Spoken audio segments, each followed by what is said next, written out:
It's been a long time since I did a video, and that's really not my fault. I did an inspection last week, and I was filming it, and then about 8 minutes in, for some reason, the camera just stopped. I'll put that here at the end of this video, but I do want to show you something pretty interesting. We live in Sandy, Utah. It's June 18th today, and if you've been looking on the news, the western United States is going through a massive drought, probably the worst in generations.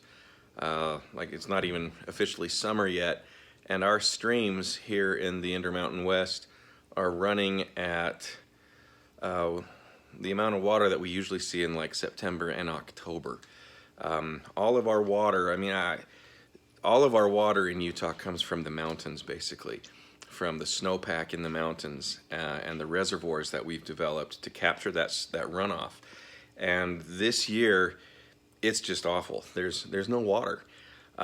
So lawns are going brown, and agriculture is struggling. I was listening to the news today, and like farmers are just having to let crops die because there's no water.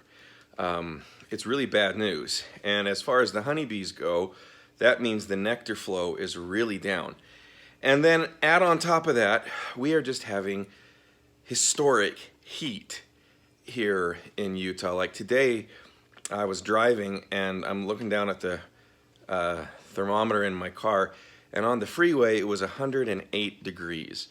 The official temperature here in Sandy was like 99 degrees. But on the roads, it was well over 100 degrees. And this isn't even summer yet. So what that means is the bees are struggling. And I can tell, even as a beginning beekeeper, because they are going through supplemental syrup like crazy.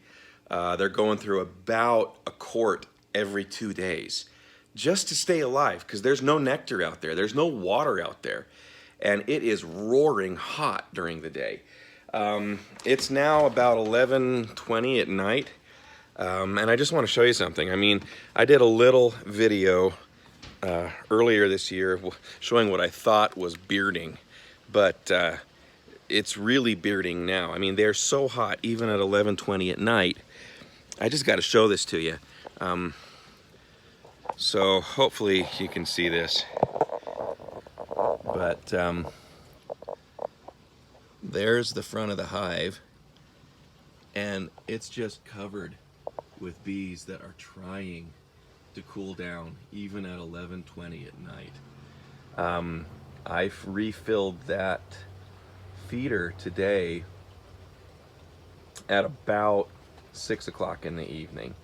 They are just thirsty, they are hot, and they're trying to cool down and stay alive.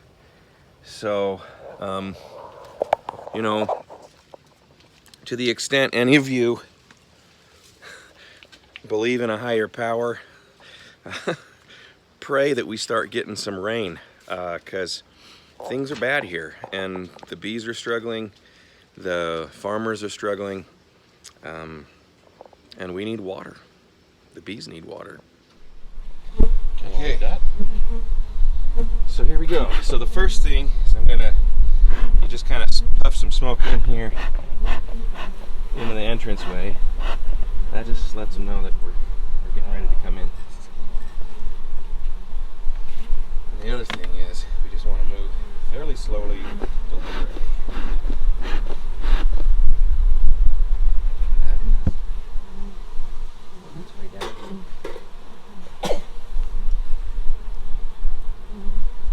Only slow and deliberate sneezes.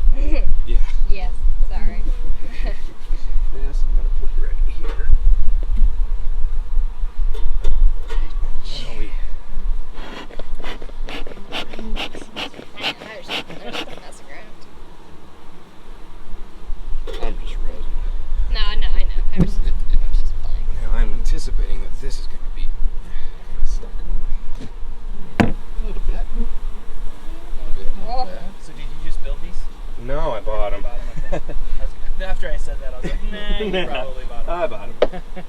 there's a Yeah, those are a project. yeah, there's a supplier in West Jordan that Jones? Homer's Honey. Homer's Honey. Yeah, and they give you a good deal on the whole setup and the gear and everything. So this top box is what is called a honey super, because you'll see this.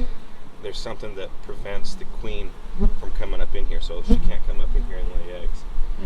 And this will become hopefully my honey, because they need about 60 to 70 pounds to get through the winter. 67 pounds. Okay. Wow. Oh, that's the But I'm going to look at this one What? later. that's the screen that This keeps is- the queen from getting up. Exactly. This is the queen excluder, and it's big enough. The gaps are big enough to let the smaller workers get workers through. Queen can't get through So it. they're that. Nice. I mean, the Okay. queen is consistently that much bigger than they Yeah. know Yep. that is. That's cool.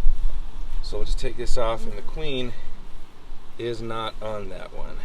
So, but they have started building some wax here, so I'm just gonna cut out some of this wax really quickly, just knock it back a bit.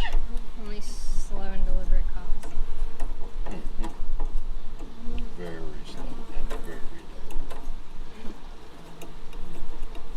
So yeah, I know that like propolis, you're the supplement guy. I know that some people take propolis as a supplement. Do you know They anything do, about for that? sure. Yeah. What is the point of it? 'Cause it's really gross stuff. I mean, this stuff right here, It's this is propolis. it's supposed to be really good for allergens and for okay. Yeah, boosting your immune system and stuff like that. Got it. That makes sense. Because like honey, I know honey, if you get honey from where you live, that helps. That same thing. That makes sense. So this, I'm just going to try to. They have really started building a lot more propolis in the last 2-3 weeks. Yeah, some of those things like rails get pretty gunked up. Yeah. And if you don't kind of take off some of it, you can end up with a box that you can't even open up. Don't want to squish you. So yeah, before I even take this one off, I'm gonna just go around the edges here.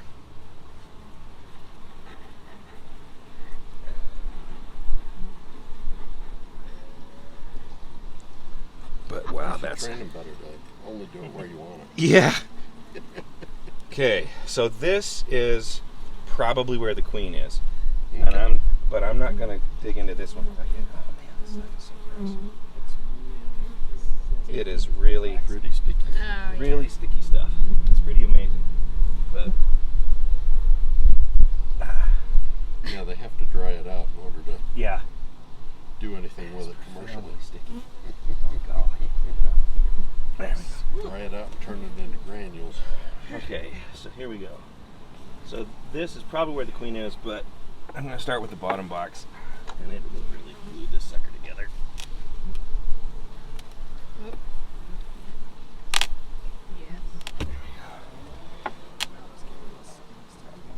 Oh my gosh, that's heavy. Every week it gets heavier. Okay. Well, 60 to 70 pounds is not light. No, it's not. And this is where, when I first got them, I only had this, was the only layer that we had. Oh. So you do 4 weeks with just this one layer, and then after about 4 weeks you add the second layer. And now we're gonna start cracking this sucker open. Oh my gosh. Yeah, every now and then they get squished. They just don't get out of the way in time as I'm closing stuff up. Okay, so we're gonna take this.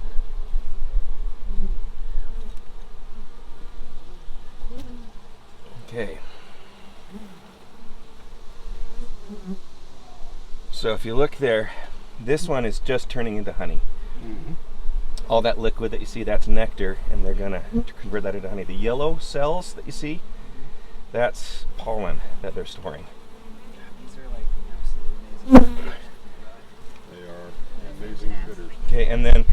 You see this stuff right here? This is completed stored honey. All that under the nice white capping. That's their honey stores. They've filled it up, they've capped it off.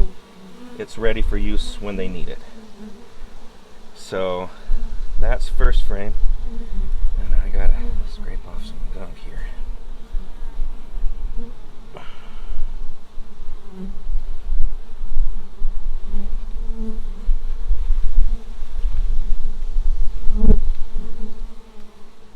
Let's put this one to the side. Not squish anybody. Oops, they are too many on that frame today. Okay, I'll lower you down like that. Okay, there we go. Now we just get to work through and see. Oh my gosh. Get down, girls.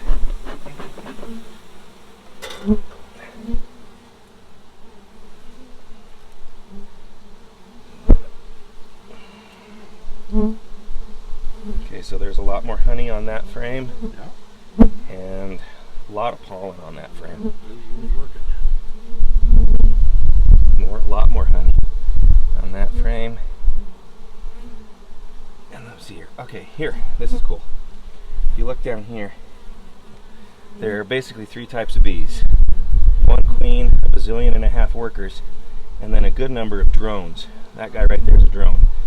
He's a lot bigger, but then if you look at his eyes, they wrap up over the top of his head. Oh, So his whole head looks like 2 big eyeballs.